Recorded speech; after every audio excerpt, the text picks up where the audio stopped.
ya, tuh menyimak, apa sih menyimak bahasa Inggrisnya nggak tahu,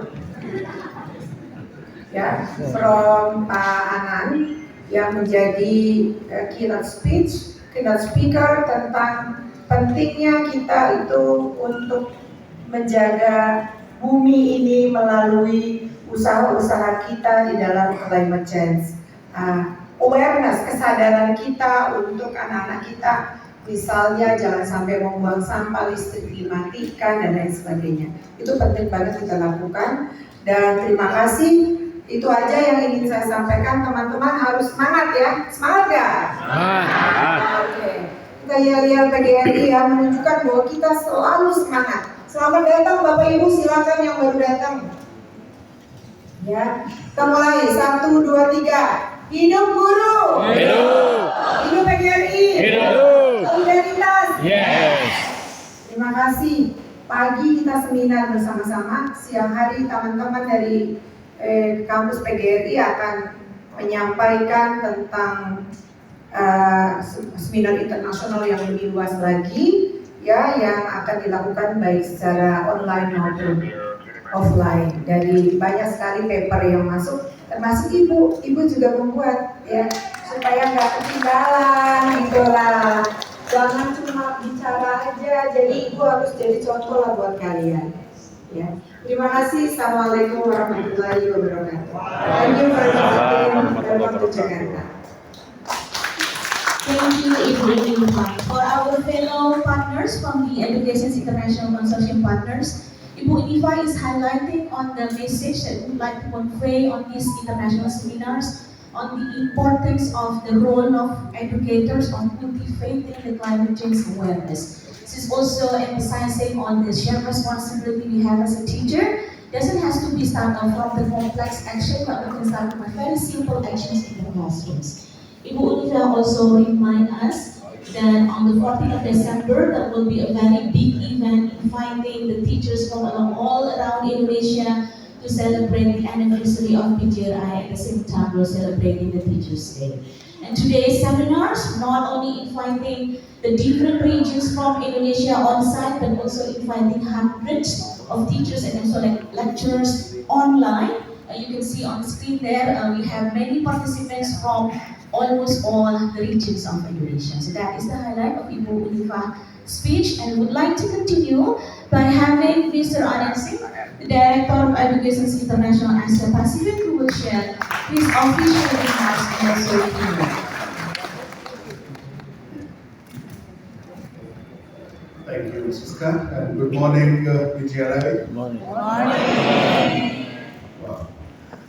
Ibu Inifa President, PGRI, leaders of PGRI from different provinces sitting here, our dear partners, Robert from Sweden, Keiko from Japan Teachers Union, Brother Henry from AU, and I'm sure you know he has been recently elected as the president of New South Wales Teachers Federation, so we must congratulate him as the ambassador from Union of Education Norway, our colleague from ILO and activist, journalists, media persons.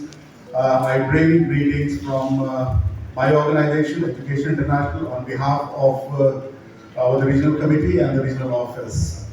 I will begin by thanking you for your commitment to climate justice movement. Your presence here shows how committed we as educators are towards this important cause.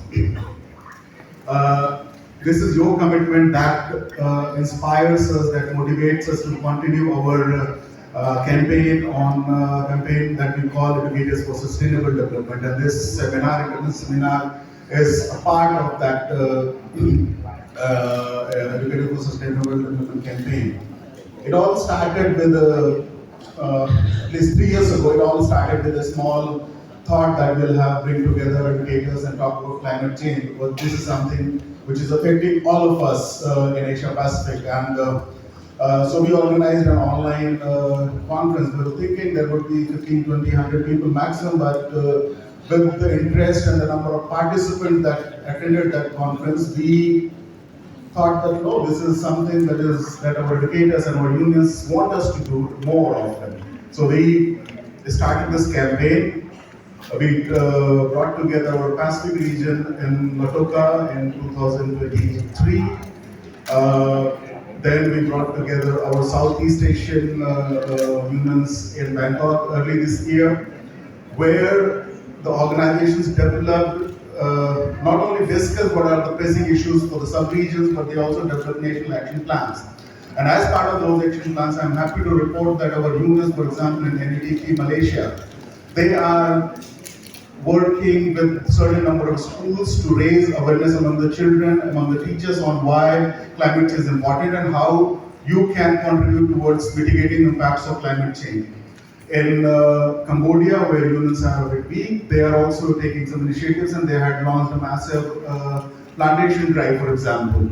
In Indonesia, where we are now, today we have this international seminar where not only participants from Indonesia, but beyond Indonesia, also attending and talking about why climate change education is important, what role we educators can play. So this has been very encouraging for us, and we wish to continue that. And we are continuing to do this through our researches that we have undertaken. We will continue to take further researches. We are currently in the process of organizing a research on how climate change is being taught in various countries, with the two case studies in India and Philippines. We will be launching that research, and at the end of next year, our intention is to come with a model of climate change education, which then we will bring it to a member organization so that they can advocate with their government that this is the kind of climate change education we want to impart to our students. And also, these are the challenges in providing climate change education, particularly around how do we prepare our teachers, how we prepare educators in delivering climate change education to our students in the classrooms. So we have been working on this, and we continue to engage with our unions, with international policymakers, with organizations like ILO and UNESCO to emphasize the need for climate change education and concerted efforts towards this transition. Though there are times when we get disappointed. For example, in the recently concluded Council of COP29, where there was a discussion, we were expecting a commitment from the developed world to put up a climate mitigation fund to the tune of 1.3 trillion. But they disappointed us by not committing enough, by committing only 3 million. But these disappointments also call for greater action, greater commitment, greater solidarity by the movement of teachers, of workers, and everyone who has committed to climate change to continue further advocacies and putting a spotlight on what is needed to be done. So we will continue, and your actions, your support will give us more inspiration and insights into our work. So thank you very much for that. With this, I'll stop and thank you once again for your commitment and your presence here. Thank you. Thank you, Mr. Ernest.